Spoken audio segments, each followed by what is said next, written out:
আমার প্রিয় চাকরি প্রত্যাশী ভাই ও বোনেরা, কেমন আছেন আপনারা সবাই? আশা করি অনেক ভালো আছেন। দেখুন আমার প্রিয় ভাই ও বোনেরা, বাংলাদেশ পাসপোর্ট অধিদপ্তরে নতুন করে নিয়োগ বিজ্ঞপ্তি প্রকাশিত হয়েছে, যেখানে কর্তৃপক্ষ বলেছে বাংলাদেশ সরকার কর্তৃক অনুমোদিত জনবল কাঠামো অনুযায়ী বাংলাদেশ পাসপোর্ট অধিদপ্তরে সর্বমোট 1470 জনকে স্থায়ীভাবে নিয়োগ দেওয়া হবে এবং এখানে চাইলে আপনি বাংলাদেশের 64 জেলা থেকে নারী পুরুষ উভয়ে আবেদন করতে পারবেন।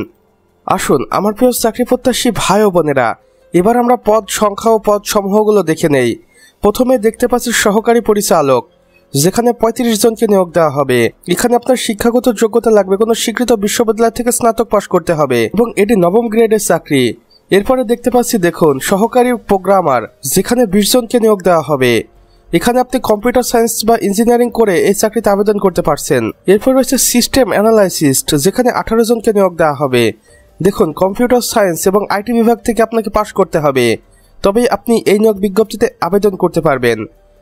এরপর দেখতে পাচ্ছি অফিস সহকারী কাম কম্পিউটার অপারেটর, যেখানে 320 জনকে নিয়োগ দেওয়া হবে। এখানে আপনি এইচএসসি বা সমমান পাশ করেই আবেদন করতে পারবেন, তবে অবশ্যই কম্পিউটার টাইপিংয়ে দক্ষতা থাকতে হবে। এরপর রয়েছে ডাটা এন্ট্রি অপারেটর, যেখানে 600 জনকে নিয়োগ দেওয়া হবে। এখানে দেখুন এইচএসসি পাশ করে আপনি নিয়োগ বিজ্ঞপ্তিতে আবেদন করতে পারবেন, এটি 16তম গ্রেডের চাকরি। এরপরে রয়েছে জুনিয়র ক্যামেরা অপারেটর, যেখানে 140 জনকে নিয়োগ দেওয়া হবে। এখানে আপনি এসএসসি পাশ করে আবেদন করতে পারবেন, এটি 17তম গ্রেডের চাকরি। এরপর রয়েছে আর্কাইভ সহকারী, যেখানে 85 জনকে নিয়োগ দেওয়া হবে।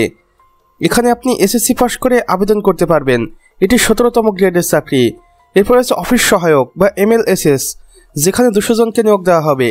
আর সবচেয়ে আকর্ষণীয় ব্যাপার, এখানে আপনি 8ম শ্রেণী পাশ করে আবেদন করতে পারবেন এবং এই নিয়োগ বিজ্ঞপ্তিতে এই চাকরির বেতন গ্রেড হবে 20 জনের। যোগ্যতা দেখুন আমার প্রিয় চাকরি প্রত্যাশী ভাই ও বোনেরা, অবশ্যই প্রার্থীকে বাংলাদেশের নাগরিক হতে হবে, এটাও জন্মসূত্রে, এবং বয়স হতে হবে 18 থেকে 32 বছরের মধ্যে। সরকারি বিধি অনুযায়ী সকল কোটা কাজ প্রযোজ্য থাকবে। বিশেষ যোগ্যতা দেখুন, পদভেদে প্রয়োজনীয়তা, দক্ষতা, অভিজ্ঞতা থাকলে অগ্রাধিকার দেওয়া হবে। এখানে আমরা দেখতে পাচ্ছি আবেদন পদ্ধতি। আবেদনটি আপনাকে শুধুমাত্র অনলাইনের মাধ্যমে করতে হবে, কর্তৃপক্ষের অফিসিয়াল ওয়েবসাইটে গিয়ে সঠিক তথ্য দিয়ে ফর্ম পূরণ করে আবেদন করতে হবে এবং আবেদন ফি টেলিটক প্রিপেড মোবাইল নাম্বারের মাধ্যমে পরিশোধ করতে হবে। এবং এখানে আমরা দেখতে পাচ্ছি আবেদনের সময়সীমা। দেখুন অনলাইনে আবেদন শুরু হবে 15 ডিসেম্বর 2025 থেকে এবং আবেদনটি শেষ হবে 15 জানুয়ারি 2026 রাত 12টার আগ মুহূর্ত পর্যন্ত। এছাড়া এখানে দেখা যাচ্ছে পরীক্ষা পদ্ধতি, এটা মূলত 3টে ধাপে সম্পূর্ণ হবে: লিখিত, ব্যবহারিক এবং সর্বশেষে মৌখিক।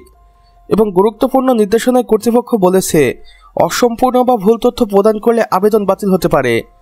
কর্তৃপক্ষ যে কোনো আবেদন গ্রহণ বাতিল করার ক্ষমতা সংরক্ষণ করে। পরীক্ষার সময়, কেন্দ্র এবং তারিখ SMS করে অফিসিয়াল ওয়েবসাইটে জানানো হবে।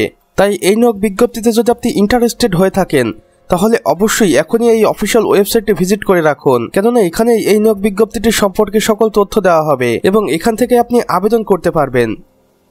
তো আমার প্রিয় চাকরি প্রত্যাশী ভাই ও বোনেরা, আমাদের আজকের ভিডিও এতটুকুই। ভিডিওটি ভালো লাগলে অবশ্যই একটি লাইক করে দিবেন এবং কমেন্ট বক্সে লিখে জানাবেন আমাদের আজকের ভিডিওটি আপনাদের কেমন লেগেছে। চাইলে অন্যান্য বন্ধু বান্ধবদের সাথে শেয়ারও করতে পারেন, যেন তারাও কোনো না কোনোভাবে উপকৃত হতে পারে।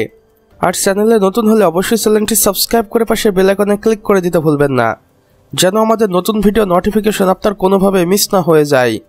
আমাদের সম্পূর্ণ ভিডিওটি দেখার জন্য আপনাকে অসংখ্য ধন্যবাদ।